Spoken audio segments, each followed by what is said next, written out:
मुल्क में corona virus की रफ्तार धीमी पड़ने के दरमियान गुज़िश्ता 24 घंटों के दौरान कोरोना के तकरीबन 66,000 नए केसेस सामने आए हैं और इस वबा से सेहतियाब होने वालों की तादाद ज्यादा रहने से शिफायाबी की शरह बढ़कर 95.93% हो गई है।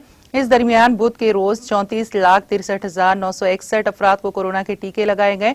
मुल्क में अब तक 26,55,19,251 अफराद को कोरोना के टीके लगाए जा चुके हैं।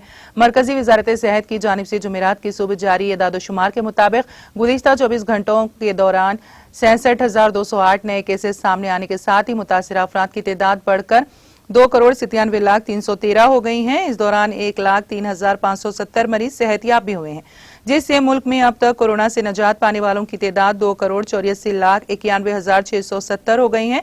एक्टिव केसेस 38,692 से कम होकर 8,26,740 हो गए हैं।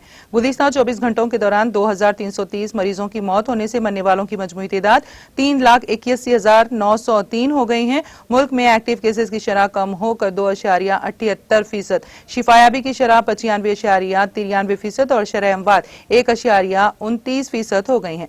महाराष्ट्र में गुज़िश्ता 24 घंटों के दौरान एक्टिव केसेस 1,696 से कम होकर 1,39,744 हो गए हैं। इसी दौरान रियासत में मजीद 10,567 मरीजों के सेहतियाब होने से कोरोना से नजात पाने वालों की तादाद बढ़कर 56,79,746 हो गई है, जबकि मजीद 1,236 मरीजों की मौत होने से मरने वालों की तादाद बढ़कर 1,15,390 हो गई है। केरला में इस दौरान एक्टिव केसेस 2,566 से कम हुए हैं और उनकी तादाद अब 1,10,226 हो गई हैं। वहीं 15,689 मरीजों के सेहतियाब होने से कोरोना को शिकस्त देने वालों की तादाद 26,39,593 हो गई हैं, जबकि मजीद 147 मरीजों की मौत होने से मरने वालों की तादाद 26,39,593 हो गई है।